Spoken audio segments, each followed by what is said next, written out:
Hi everyone, just going to wait for a few of you to join. We've got all our panelists here today. I'll give it a few moments and then I'll give everyone a quick intro.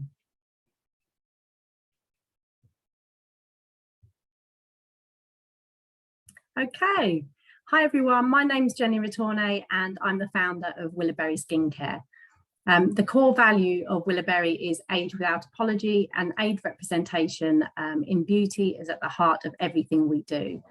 Our goal is to change the perception, representation and language of age and ageing in beauty and ensure that age is celebrated and revered, not feared. I'm a member of the British Beauty Council's Diversity, Equity and Inclusivity Committee representing age diversity. I've organised this webinar on how can we best represent age in beauty today because I think industry conversation and collaboration are key to driving change. So thank you so much to everyone for being here today. I hope our panel talk will provide you with insights and action points to be able to move things forward. One thing you can do today is to sign up to our Age Without Apology industry newsletter, which is a central resource for our collective industry work. We'll put the link in the chat box alongside a link to our Age Without Apology pledge, which gives more information on the work that we're doing. You can also find that at willowberry.co.uk on the subhead of Age Without Apology. And if you want to share anything from our webinar today on your socials, we are at Willowberry Skin on Instagram. So I'd like to just give a brief introduction to our brilliant panelists today. Millie Kendall from the British Beauty Council unfortunately couldn't end up joining us today, so we have the pleasure of the lovely HELENA GRZESK, who is Chief Operating Officer at the British Beauty Council. With over 20 years experience in beauty, spa and hospitality, HELENA has been championing the beauty industry and lobbying government to get the recognition our industry deserves. HELENA is also the Mental Health and Wellbeing Lead for the British Beauty Council, and she was awarded an MBE in 2022 for services to the beauty industry. Ruby Hammer has worked in beauty for more than 25 years as a global makeup artist, brand founder and beauty expert. She's worked across editorial and commercial shoots, haute couture catwalks and TV. In 2007, Ruby was awarded an MBE for her long-standing contribution to the cosmetics industry. A pioneer in the movement towards inclusivity, Ruby focuses on emphasising and enhancing natural features, teaching people to embrace their unique beauty. LORRAINE PASCALE is a TV personality, best-selling author, life coach and founder of the Rebrand, which is a social community that she created in response to the growing trend of isolation and disconnection within the 40+ female community to empower women to find fulfillment in midlife. Utilising Lorraine's master's degree in psychology, the Rebrand counters negative perceptions of midlife to redefine what it means to be middle-aged, acknowledging any obstacles and guiding women through these with psychological tools and practices. SALLIE BERKEREY is Managing Director at Cosmetic Executive Women. The perception and portrayal of age and beauty is a subject that SALLIE is particularly passionate about, and her work at CEW has included the presentation of bespoke research on the importance of the 50+ market. SALLIE was previously Associate Publisher at British Vogue, which included her leading the award-winning non-issue of Vogue that featured only 50+ models and talent. Jan Masters is a freelance writer and columnist for the Saturday Telegraph magazine and has been writing a column entitled "What is 64?" to bring positivity to the conversation around ageing as she hits 60. Jan has written numerous publications for over 30 years, including a beauty column for Japanese Vogue. ELEANOR MILLS is an award-winning editor, writer, broadcaster and founder of Noon, a platform for midlife women born out of her desire to help women find a new path through midlife and beyond, to change the narrative and to create a place where women could rediscover their right to fun. Eleanor worked for the Sunday Times for 23 years as editorial director, editor of the Sunday Times magazine and as a columnist and interviewer. So today we'll be discussing how can we best represent age in beauty. Our experience of age have changed considerably, with style, well-being and life satisfaction high on the agenda and a spending power to match. According to ONS, in 2020, there were 13 million 50+ women, and by 2040, this is predicted to rise to 15.3 million, compared to 13.5 million women aged under 50. Older women are becoming increasingly spoken to and visible within media and brand marketing. So what are the opportunities for change to better represent age in beauty, and what are the tools to get us there? If you have any questions today, please put them in the chat box in the menu bar below. I don't think there'll be time to answer questions live in this webinar today, but we will answer any questions via email afterwards. So if we crack straight on, Helena, I will start with you. If you could unmute yourself, please. Of course, thank you. Hi, Helena. A recent report called The Invisible Powerhouse by Mullenlow Group stated the UK's over 55s control £6 trillion in assets, hold nearly 70% of all UK household wealth, and are fast becoming the biggest spenders in every category, yet many are being overlooked or misrepresented by brands. So what are the opportunities for the beauty industry to lead by example, to truly acknowledge and authentically represent the mature market in a positive way? Well, I mean, to be honest, there's so much opportunity, isn't there? I mean, I think the one thing that was really representative for me and it stayed with me probably throughout my career, I worked for Dove Spa, which was the professional kind of salon spa group of Dove. And when they launched the Real Women campaign, which I'm sure we'll all remember to some extent, and I mean, that was probably what, 10, 12, 15 years ago, maybe even longer, I can't even remember now. But that was probably like a huge step in representation of really looking at age and representing people as individuals of all different types of diversity. We seem to have kind of made some great leaps and steps in the right direction, but we're really not moving forward from that as such. And there's still this, I think a lot of it's language, isn't it? There's this whole terminology of anti-aging and trying to reverse the sides of aging and reducing. And it's more for me about how we can learn to be unapologetically us, and how we as an industry promote people to support with their self-esteem, and looking at how we can encourage people to grow into the skin they're in, and not necessarily like how we're looking at battling against that. I feel like we've really kind of stayed trapped in that. Not every brand, but there's a lot of brands in the spaces that are very much kind of trapped in that whole kind of old ecosystem of language, which it's such a shame really, because I'm not quite in the bracket of the over 55s yet. I'm 42, and there's that representation now. I look at what I spend on my skincare now and how I invest in my own skincare routine now than when I was in my 20s, and it's completely different. And that's a lot about how I've evolved, my looking at how I will spend and invest in me.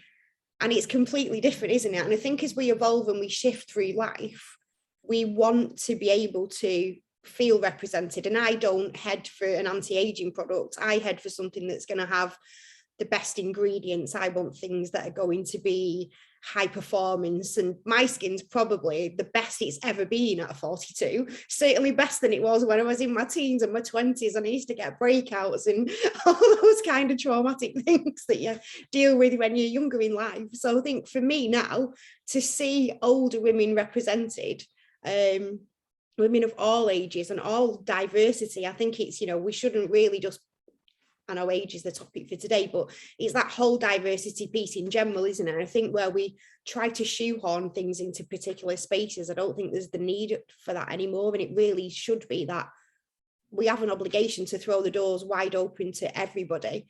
And if we're not doing that, then we're just missing an opportunity, aren't we?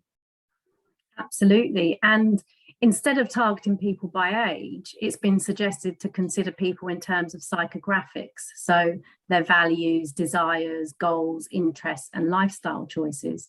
So how can brands and media utilize this thinking to understand and represent the many facets of age? I think it goes back into a little bit about what I've just said, really, doesn't it?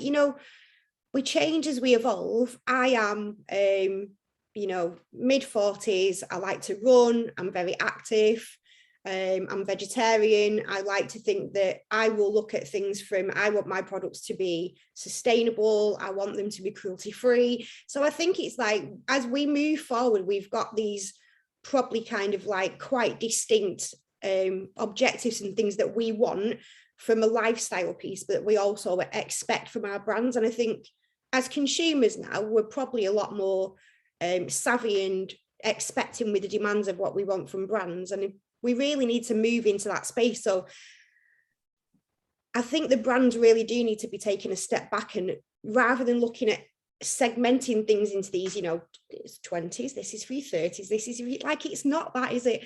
I still use some products that I did use in my 20s and I still love them now.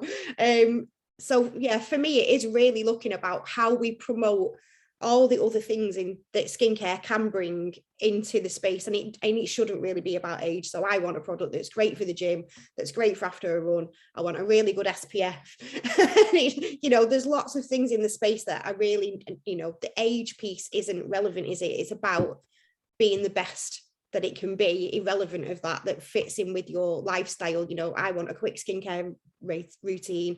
I've got a young child, it's the morning school run. So for me, it'd be looking at how I fit that into my lifestyle, and then having that luxurious feel that ticks all the other boxes for me. That's really a brand that I feel empowered by and represented by, and I want to support because they share the same values and beliefs that I want to be a part of. And it is that for me, it's that representation that really kind of fits what I want to be a part of. And when you see the marketing and you trying the new products and you're hearing about the ways that brands are moving in that direction, you really want to feel that you're excited and part of the journey where they're going. And I would be much happier to support a brand that I feel like resonates personally with me than something that didn't, because it ticked an age box, because that would never be where I would go to look for something in the first place. So you would lose me as a consumer right from the offset if that was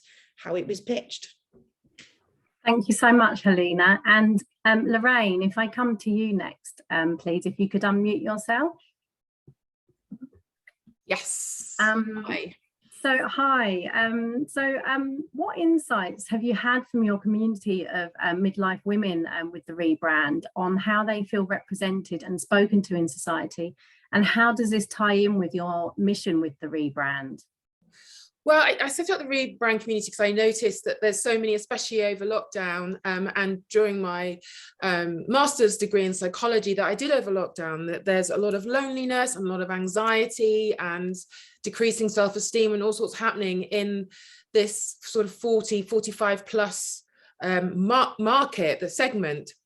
And as far as beauty is concerned, I realized that talking to the community, that these problems are compounded with the focus of the media, you know, over 40 on hormones and the menopause. And so the societal and cultural view of midlife women can become quite stereotypical. And whilst I'm really excited by the fact that the menopause, everything is being mentioned so much more and getting its due time and space, I think we're at risk of kind of going backwards in how we're viewed, because that's all at the moment, midlife, that's all that is being spoken about. If you're midlife, that's it. And so it's really important, and I think the beauty industry is a very powerful and empowering and influential, it's very influential, that can make a real difference with this and how we portray women in beauty, in advertising, in marketing, in society. So there's a couple of things people have said about the aging. There was one hand, which Helena, you were talking about, you know, do we have to have the language of anti-aging, or do we have to, you know, but some people do want to have that anti-aging. Some people do want to have all the bits and pieces on the face and, you know, keep looking that way. Then other people don't. So I think it's almost like more opportunity almost to sort of to have, you know, just to look your best at any age, or also, you know, if you are having fillers and all of this, how best what kind of products do I need to use for that? So a lot of women have said, actually, I do like fillers, I do like Botox, I do like this, that and the other. So what can I do to preserve it more? Are there any cosmetic beauty products that I can use for that? So there's these two different ways. So everyone has freedom of choice. As well, I think a lot of my community have said, what headlines would we love to see? around midlife women in the media. Think of it as almost making midlife women be something that you aspire to, something that's exciting to be in, something to look forward to. And if you're in it, it's a really exciting time. So the women are having multiple roles. They're a caregiver, maybe looking after parents and looking after children. We're sexy. How about advertising and marketing, going out on a new date after a divorce for the first time, or putting on moisturizer to get ready for, you know, a night in with your new guy. All this kind of, I'm thinking of messages that the beauty industry could be kind of using to change the narrative on midlife as this dreadful time and this, you know, menopause disaster and oh goodness me. And I think that using the beauty industry as that tool could be so powerful, because there's so many images we see all the time, that how about putting that to the good? I've just written another thing because my memory is terrible. Yes, I think it's all about looking at that, at what we can do at this time with volunteering, starting a new course, all of those things. How can we incorporate those messages, finding our purpose in life? We're much more able to speak our truth. How can we weave those messages into beauty and advertising and marketing and messaging and language to be more inspiring and change this narrative of midlife women being, you know, all this kind of narrow talk around anti-aging and that's it with beauty. I think we could do so much more and really become a really aspirational age group. So that's what a lot of my community have been talking about it. But anxiety was very high. Anxiety was very high in my research. Anxiety and self-esteem, which was largely influenced by changing. Obviously we're changing, we get looking older, but the messages that we're seeing in the media, namely in beauty, a lot in beauty, are making us feel bad, or social media accounts or beauty social media accounts. So the messages of being 50 are different now to they were 20 years ago or 30 years ago. So we just need to move with the times. And I think more than any other industry, the beauty industry has the power to change that. Let's move away from this menopause narrative. Not that the beauty industry is doing that narrative, but the beauty industry has the power to just put midlife women in the spotlight as these fabulous, inspiring, influential, empowering women that lots of people aspire to be. So that's my message. That's my answer to the question, listening to my Rebrand community as well. I really love those thoughts, and you're right, you know, there is a real opportunity for our industry to really lead the way. You studied for a master's degree in psychology during lockdown, as you mentioned. What learnings can you take from this which can help inform and inspire the beauty industry to better speak to and represent midlife women? Well, it's again what I have said, what I was talking about. Sorry, I just lost my train of thought. The doorbell just rang. That's okay. I think it's about the anxiety, and I think we've got a duty of care as people, influencers, as people who your good self with beauty products to change the narrative on how midlife women are represented. I'm so excited to be this age. I feel so empowered. I feel happier than I've ever been. I do more of what I want to do. You know, so many of the women in my community say that to have a voice, finally, they people please less. Let's kind of weave those messages into, the beauty language in products, in the narrative. Some people have spoken about age neutrality. I don't so much agree with that, because that's almost like, it's almost like, oh, I don't see color. Of course, we're all different ages, but it's just about being more inclusive with the language for everyone. So I hope that answers your question. It does. Thank you so much, Lorraine. Yeah. Eleanor, if I come to you next, if you can unmute yourself. Yeah. Hi, I read one of your recent articles, which I loved, which said that you support the menopause revolution, but you don't want to be branded menopausal. You're not a walking hot flush. We don't define teenage girls as menstrual women, and midlife women are far more than their biology, just as Lorraine was saying there. So how can brands and media think broader to make sure that they don't pigeonhole midlife women into the confines of menopause? It's a great question, and Lorraine, I violently agreed with so much of what you said. My own community is quite like yours. It's called Noon. We're a whole platform for women in midlife, and having worked in journalism for 25 years, I think we're desperately in need of a rebrand. I think your name is great, of this stage in women's lives. So I talk about queenagers.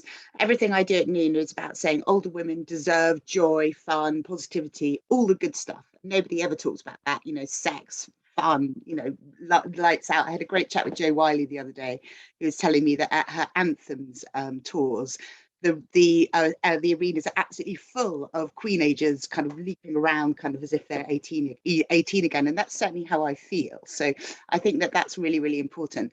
And I also think that the media is incredibly powerful in framing those narratives. So I was at Adweek a couple of weeks ago. I was on a stage with Liz Earle, and we were asked to speak about how brands are waking up to the power of menopausal women.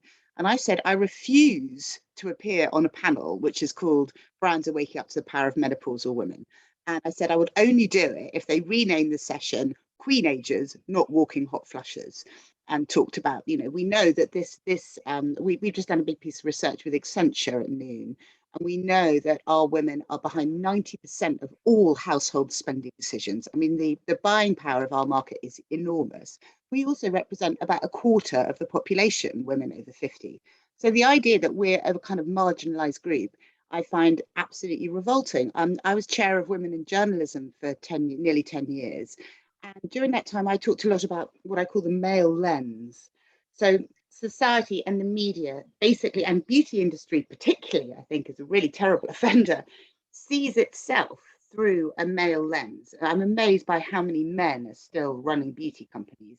And when you go and talk to a lot of these brands about the opportunity in these midlife women and beyond, they don't really want to engage with it. I mean, it's true now that women over 50 appear in less than 2% of advertising. And I know as a senior newspaper executive that it was jolly hard to get pictures of older women into the paper. I once had a very, very famous 70-year-old actress shot by in black and white, most amazing photographs for the cover of the Sunday Times magazine. I took them up to my editor and he was like, oh, can't we have her when she was young in that film? And I said, well, no, the whole point is we want to see her how she is now. And he was like, well, I don't. I fancied her when she was, 23 and looked hot, and it was actually a movie called The Night Porter. Why would we run a picture of her as she is now? So there is a sense, I think, in media and in advertising that women are seen as eye candy. We did a report when I was at Women in Journalism, which was all about the framing of women through the media. And I did a whole thing around how women in newspapers particularly were always seen as either as arm candy or as victims. If you go through most news lists, either women are, and I was like, well, where are the women with agency? Where are the women doing things in their own right? So everything I do at Noon is about trying to paint positive pictures and really change the story to something much more positive about what women are capable of at this point. We're all about how you move into a next chapter. I think for many of us, when we hit around 50, all sorts of things collide and you suddenly find that your life as it was is not how it's going to be kind of going forward. And in our research, it shows that the women really see themselves as moving into a time which is finally about them, that maybe they've done 20, 25 years of looking after everybody else, and you hit 50, you're like, well, maybe I haven't got that much time left. The time that I do have, I want to spend well. I want to do the things that I've always wanted to do and go back to really rediscovering some of those things about me.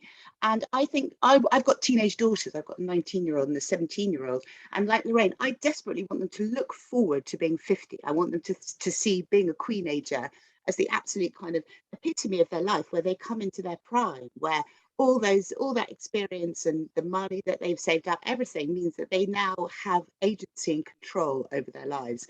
And I would really like advertising to be out there, talking about those things, presenting women in their prime. But the reason why they don't is because of this male lens, because to men, that later bit of women's lives is not valuable. The male lens values us for being fecund and fanciable and all those kinds of things. And that's how the media and society still sees women. So once you become 50, you're a bit more outspoken, you're a bit less pleasing in many ways. And I love that thing about being able to kind of speak your mind. But I also do a lot of work with senior women who are leaving corporations, leaving their jobs.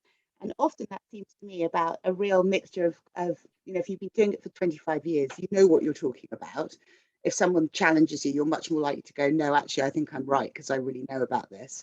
And I think younger women within business are much more likely to go, oh, well, you know, maybe you're right, or be a bit more pleasing or a bit more emollient. So you get a kind of double hit of women being less inclined to trim and looking less kind of attractive to the male bosses. And that's why you get a kind of exodus, I think, of women out of the workforce. And then you also get less women in positions to make decisions about how those senior women are perceived. So what we need is a revolution, I think, a queen-ager revolution in where the power lies in society. And the beauty industry could really shape that, but I don't really see much appetite for it at the moment.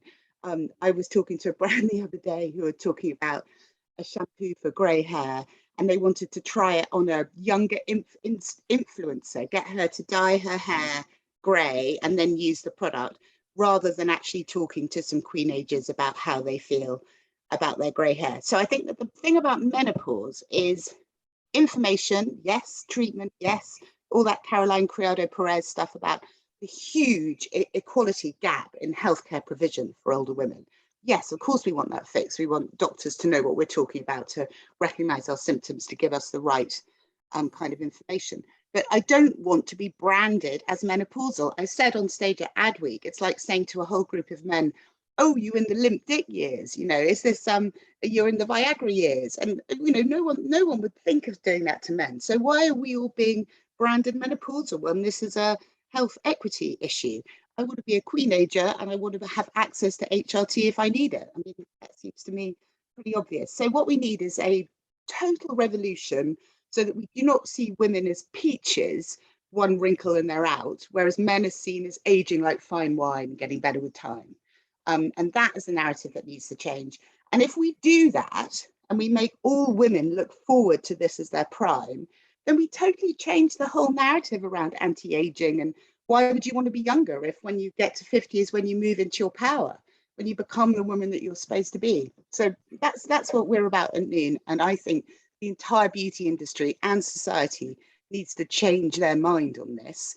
And one of the things that I love about no longer working for a massive media group is that I can be very honest and speak my truth about what I've seen and what needs to change within society and within our industry. And nobody can stop me saying that now in a way that they did before. And I think your comments on younger women, I think that's very important with age representation, not just for older women to be able to see themselves represented, but also for younger women to see age represented, and younger men, and to know that it's not a terrible thing or an invisible thing. Yeah, but the women do feel invisible. In our research that we did with Accenture, over 50% say that they feel invisible. And the ones who feel most invisible are the ones without children. So about 25 to 30% of women aged 50 plus, particularly the more educated ones, don't have kids. And yet they are completely invisible in our world. In fact, one of them said to me, she was a partner in the law firm, she said, I'm 50, I'm single, I don't have kids, I'm a disposable income-a-rama, and I am invisible to brands. Yeah, and with regards to your report on the rise of the queen-ager, which was an in-depth study of women aged 45 to 60 that you did, you said, nobody is asking these women what they think. Our researchers said they'd never come across a cohort so eager to be heard. It's not just the right thing to do, but a commercial opportunity. So what are the commercial opportunities to genuinely engage with this age group? Well, 70% of the women that we spoke to said that they would be far more likely to buy from a brand which represented them in an authentic way. Which, given that these women are sitting on 90% of all household spending, controlling it, strikes me as an enormous opportunity for brands, and not just beauty brands. I've been speaking to some automotive brands and financial brands to try to talk to them about how they might speak to these women in a way that will connect. But it's it's quite a hard sell. I mean, when you look at the numbers, it should be an absolute slam dunk easy sell. The reality is when you go and talk to brands, you're combating this whole thing that I talk about as the male lens, as the whole way that society is framed. So before you can even start talking about the commercial opportunity, you've got to get through a whole load of kind of prejudices about the way that things are done. So this is a really important conversation because we need to change this narrative if the changes that we want to see in advertising and media and beauty are going to come as part of that. And it's jolly hard when you go in to speak to these brands who are seeing things through such an entrenched lens to get them to understand that they're actually coming at this from completely the wrong kind of point of view. And that's why more of us need to speak about it. It's why I feel so passionate about what I do, because I really think that changing that will have such an enormous effect on young women and the way that they see themselves and the way they value themselves. When you see Love Island and all these young women having all these fillers and everything, and people kind of distorting their faces to try and kind of look younger, desperately sweating an asset, which is never going to, you're never going to look younger, you're older. We're lucky to get old. I've got friends who've died and haven't made it to 50. So I think we just need to change that whole story, and the effect of that could be amazingly powerful on the whole of the rest of society. So I really wanted to come and speak on your panel this morning, and I'm a huge fan of what you're trying to do at Willowberry. Thank you so much, Eleanor. And coming to you, Jan, if you could unmute yourself, please. Unmuted. Hi, your aim with your Telegraph column, What is 64, is to bring positivity to the conversation around aging as you hit 60. What's been your reader response to this? What resonates with them, and what are they asking to see more of? Well, before I actually answer that, I just want to say that if you'd have said to me in my 20s, when I was just starting out in journalism, and then I was in the beauty industry, and you'd have said the thing you're going to enjoy the most writing, the thing you're going to feel most positive about writing, that's going to make you laugh the most, celebrate the most, is when you're going to talk about being 60. And in my 20s, I'd have said, no way. And I have to say, it's one of the most, I've enjoyed writing this column more than anything, because I sit here and I just thought, I'm sick. Just before I reached 60, and work was going pretty badly for me, freelance wise. And I went to the Telegraph and I said, okay, here's some ideas.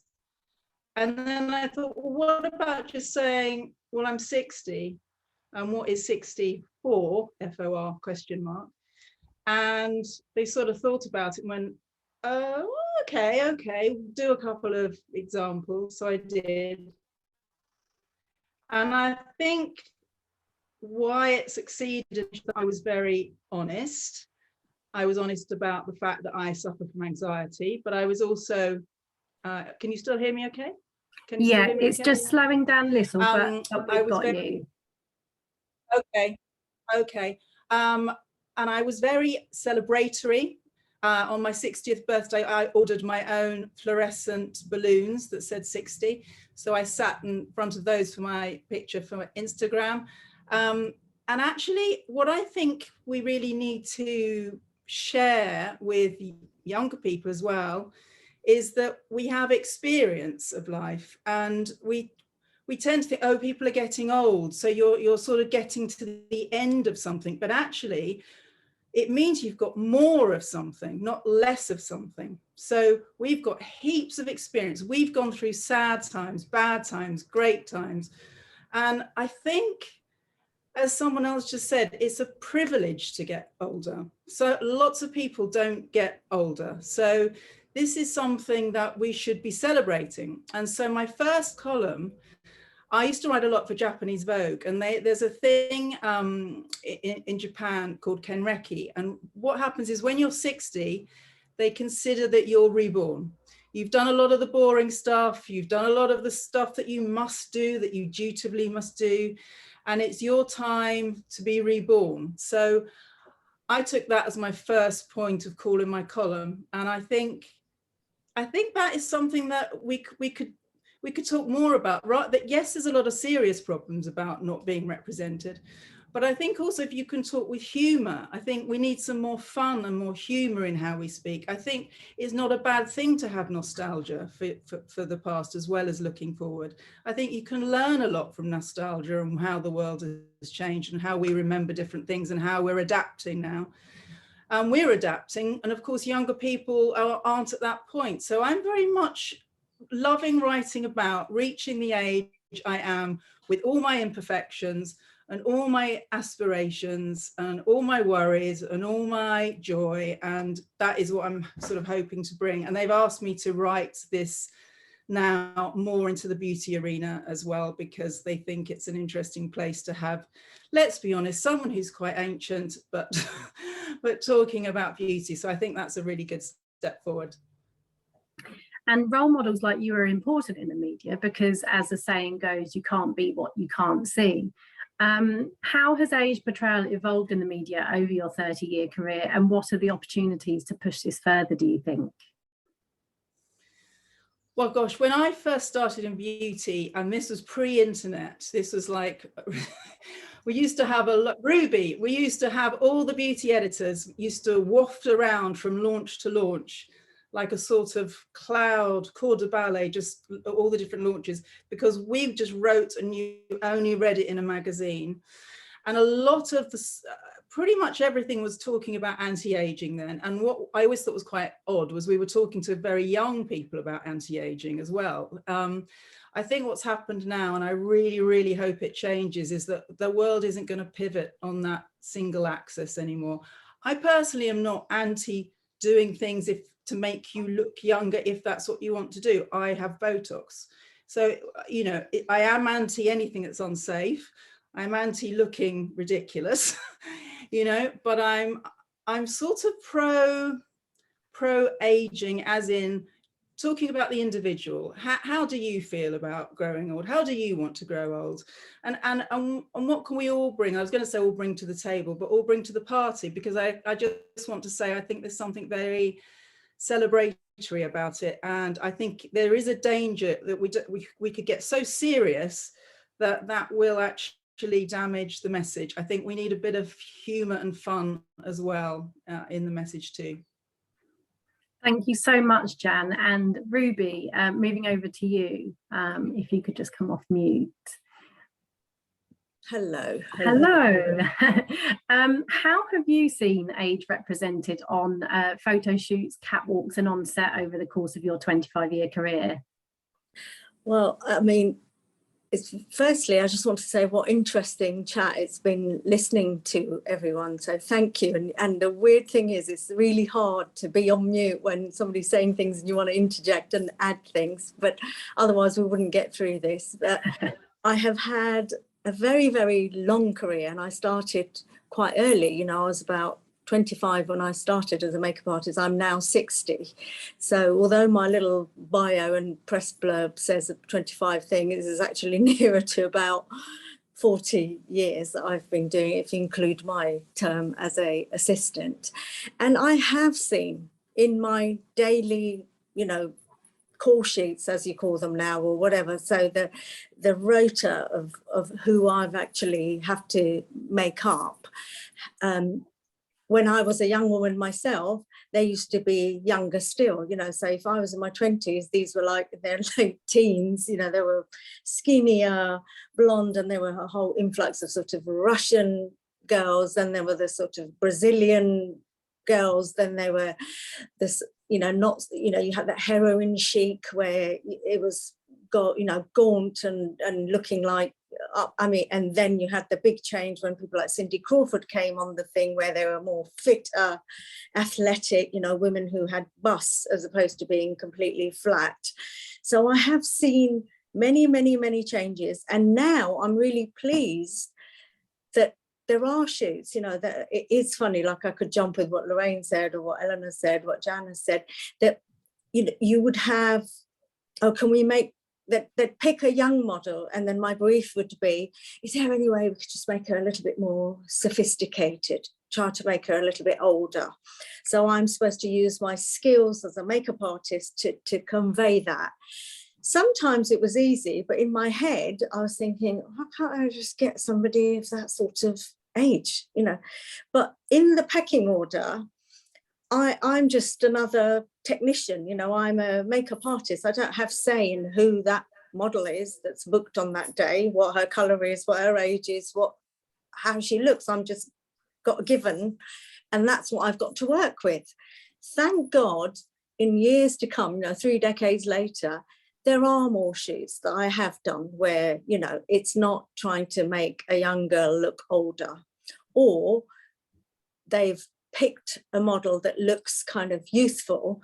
She turns up on the job and they're all sort of fumbling behind there going, oh, is there anything you can do about it? She's got quite a few lines, hasn't she? Because she photographed really well. She's photogenic, or maybe it's been airbrushed or not. And then they've got that shock as well. And I'm like, she's gorgeous.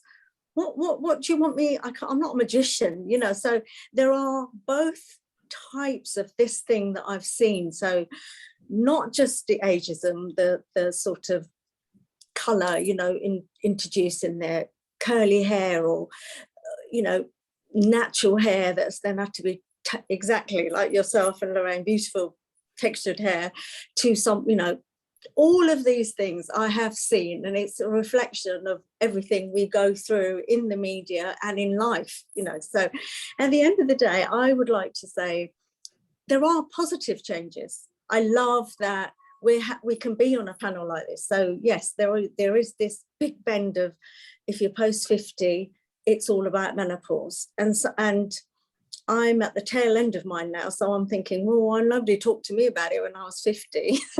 But okay, I'm happy to talk about it now, but that's not the be all and everything. That is it. All I'm going to talk about is night sweats and bloating and this and that. So my message is how to do it and consider it in a positive way is you start with yourself. And other than Helena and probably Jenny herself, we are probably in, you know, we're in that 50s decade, whatever, and I'm 60, we're going on forward. So it is all a privilege and a blessing to be older, to be alive, and to give a lot of experience. So can you imagine, just the way Jan said, we bring a lot of experience with us. And the only way I can say is by doing. Each person themselves, when they get to that age or they come nearer, I'm not trying to be any younger. I've always said my age. When I was a young mum at 25 on a shoot, I'd be probably the only one that looked young enough like everyone else, but they didn't realise I didn't want to go partying after the shoot because I've got a young kid at home that my mum is looking after and I need to go home. All of that is taking the best care of yourself in every way, not just outwardly, mentally, physically. You need to, emotionally, everything, financially. And if you give the best example, you're the best advert for that. I have as much energy now as I did when I was younger. And I bring that same experience and knowing we've all got to work together on a shoot to give this positive thing, and just reflect who you are and how you are. And the more we can do that, we can hit some of, you know, just where you can open your mouth, just do it. But not in a negative, moany, groany, victimizing way, but in a positive, you know, be that example yourself, where people go, oh, I can't believe you're this age. And I am 60. I've just become a grandma. I still like to do shoots. I still like to work with all different people of different colour, different this, different that. And they go, oh, you still like it? And I'm like, yes. And I've got a lot to offer. Thank you. So, and knowing that there is a commercial side to that you bring it, and we've got to keep banging on about that, because at the end of the day, that is what is, you know, people like yourself, Elena, at the British Beauty Council, and you, Sally, is telling them this has got money attached, and hope that does shake some foundations, because if they don't think it's anything and we're just being heard nicely or sound nice, you just got to say you're losing financial opportunities here if you ignore this group and how you talk to them and how you engage with them. And I can do it in a finite way with my bit of colouring and myself as an example, not filtering things, talking as how it is. And find what's relevant to you. So if you've got needs that are for your age group, you want to have that addressed with the brands. It's not about anti-aging, it's not just about pro-aging, it's about that individual, and talk to everyone in an intelligent way. And I love, one of my pet peeves is when they do ask me, journalists or anything like that, when they go, what are skincare or makeup tips for this group, this decade, this group? And I sort of have to take a big internal breath and think, God, are we ever going to get over what is it that you change in your 20s, 30s, 40s? It's just you evolving. So it's some things you keep and some things you need to address. And that's all it is. It's a journey for everyone. But I have seen changes. I'd like to see a lot more. Absolutely. And on that, where you're talking about, you know, how we educate people on that, from an insider point of view, how can we best educate women on evolving their beauty routines through these skin changes to help them look their best and feel good as they are, rather than communicating youth or even, like, as you say, specific age groups? I think the best thing, again, is to take some responsibility yourself. So the first step to do is, you are unique. So your own, you know, your own DNA. Like, sometimes when I am on Instagram, I have nothing filtered, and I get lots of lovely flattering comments. They go, oh, I love what you use there. What was that? Or your skin looks glowing. What is, you know, and they horn in on just the product. And I want to say to everybody, it's not just the product. It is your own unique DNA. So first, thank you, Mum and Dad, because I've been blessed with dark hair, dark eyes, this sort of skin. So this is how I'm going to age. Then it's your lifestyle decisions and what you've experienced in life and what routines you maintain or don't, you know, whether it's your food, exercise, your mental well-being, sleep, all of those, exercise. So everything comes back to you, how you sort of educate yourself and pay attention to yourself, not in a narcissistic way, but just self-knowledge, so that you know, oh, this works for me, or these things I need to, oh, I'm not aware of that. And you can Google it, you can speak to someone, we have more information now available to us than ever before. So you can make good, effective choices. And that's where I'd start, with yourself. Then you can see what your needs are. Like for me, it's not so much the wrinkling, but I've got pigmentation issues that have come with age and with you know, whatever. I've made good choices, but I still need to do more. And if one does that, that's a start to then get more information about what's relevant to you. And then you'll find you're not the only one in that little group or community. And you can have that chat and discussions and look at people at Instagram that actually resonate with you, and not trying to tell you to mask yourself to become like somebody else.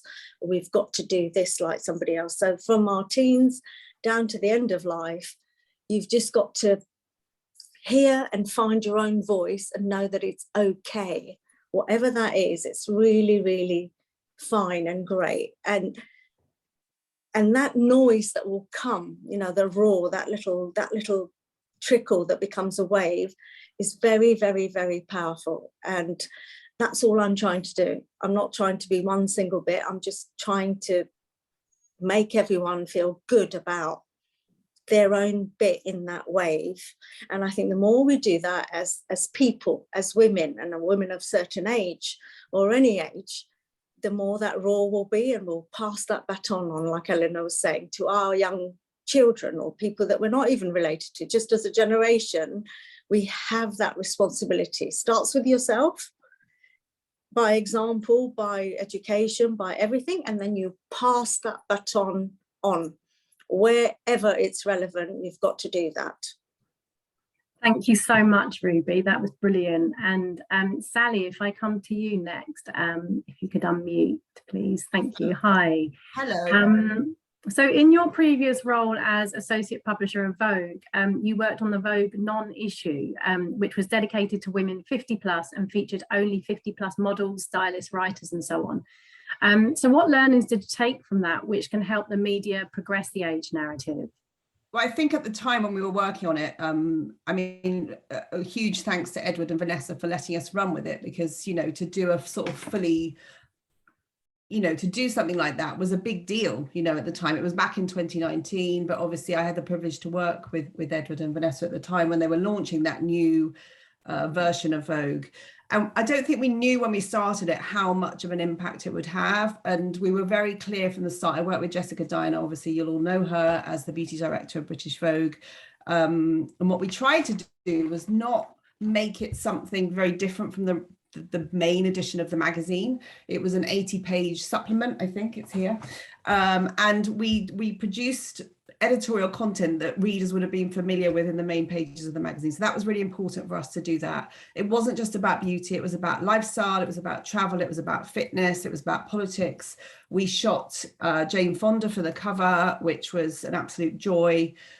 We had features we shot at Helen Mirren, we did a fashion shoot, but all of the creators within it, all of the writers, the photographers, the makeup artists, we worked with Val Garland, were all over 50. And it was hard, you know, sometimes when we were calling the casting agents and asking, being very specific about what we needed, they were trying to sort of shoehorn someone who was, you know, sneak a 20-year-old model in, or a 30, and we were absolutely like, this is absolutely not what it's about at all.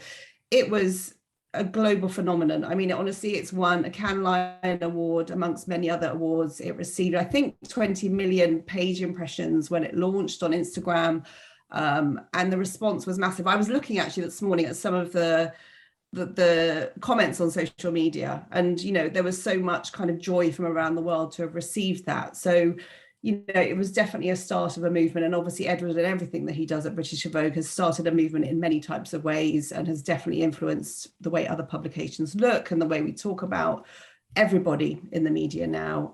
So it was, yeah, I mean, it was a real privilege to be part of that, and we didn't know. And I was looking at it last night. I haven't looked at it for ages, and this is the cover. It's beautiful. But I love this quote from Helen Mirren, where she says 40 is good, 50 is great, 60 is fab, and 70 is awesome, which I just kind of think, looking at the comments on the chat box today on this all of the audience seem to be saying everybody feels that they're much younger than they are. And I would love to get to a place. I'm 50 in August, and I'm fine with that. But I do have people saying to me, my God, you don't look 50. And just, I don't want, why do you have to look your age? Like, why do people feel that they can say you don't look 30, you don't look 50, you don't look 60? You just need to look, you know, be happy with what you are and embrace it, be positive. So, I mean, we've all talked about changing the narrative around things, and a lot of it is around language. So I think we're at the start of something very exciting. And, you know, that was 3 years ago. We've progressed a lot more since then. I don't think we should shoot down companies that maybe use the term anti-aging on their product packaging. You know, that's up to them, that's up to their consumers to buy those products. And I think over time that sort of language around the wording on beauty packaging will change. I think let's not shout down against beauty brands. There's a lot of criticism on social media sometimes, which I think sometimes can be a little bit undue. So that's all I would say there. Yes, I do agree. I think it's about how we move forward, and action points and insights and discussions like this that can help that. And very much like Ruby was saying, was, you know, from a positive point of view of how we take it forward rather than dwelling on the past. Yeah. I'm just going to sort of, I do agree with everybody. You know, when you talk to big business, and to Eleanor's point, when you're talking to brands, you know, we have to just keep saying it and saying it again. And that's what you have to do, that you just have to keep repeating your messaging. So every time I'm talking to brands, I'm just repeating the same kind of message in many respects, because it takes time for big businesses to listen to what the consumers want. So we've just got to be brave, and it's really exciting to be here with all of you today, and, you know, to be part of this movement. Sorry, Jenny. No, that's okay. And last year, CW presented a research report by 2CV on age diversity and beauty, why the 50+ consumer is still busy living, which concluded that the beauty industry needs to educate and support older consumers. So to finish on our chat today, what are your suggested action points for this? Well, I think, I was looking the last couple of days at sort of ad creative. A lot of it starts in that sort of ad agency where the brief starts for what the campaign is. You know, if you've got, and it's not their fault, if you've got a creative duo who are men in their 20s or 30s dreaming up an ad campaign for a product which is not, they've got nothing to do with, they can't understand what their message is going to be. So that whole creative piece is really important. So CW is part of the Unstereotype Alliance, which is part of UN Women, which is all about advertising, messaging, equality, and getting the right messaging out there. So that's, you know, those kind of campaigns, those kind of organizations are really helpful. Part of the research, which I have to print out notes because I'm perimenopausal and I have a brain fog all the time, but I you know, it's things like the audience, the over 50s are really tech savvy. So a third of over 50s are posting their own content on social media. A third play video games. Like, who knew that?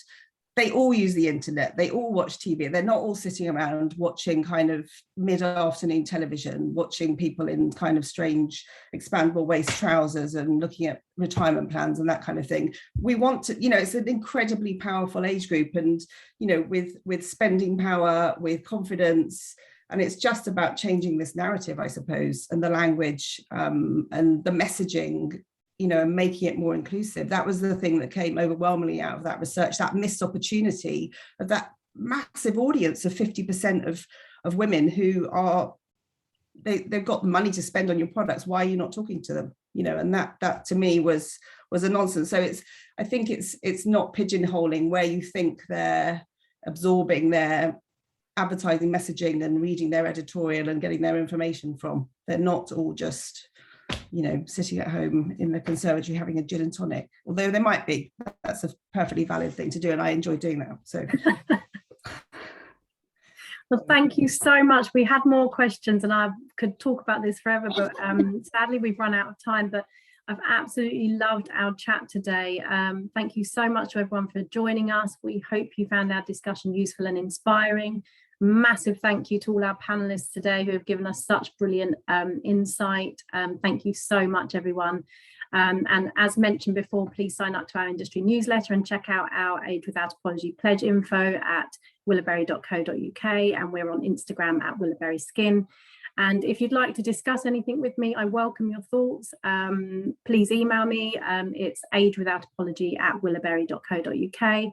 And if there are any further discussions of age that you'd like me to be a part of, please just give me a shout. And a big thank you to everyone, and goodbye. Bye.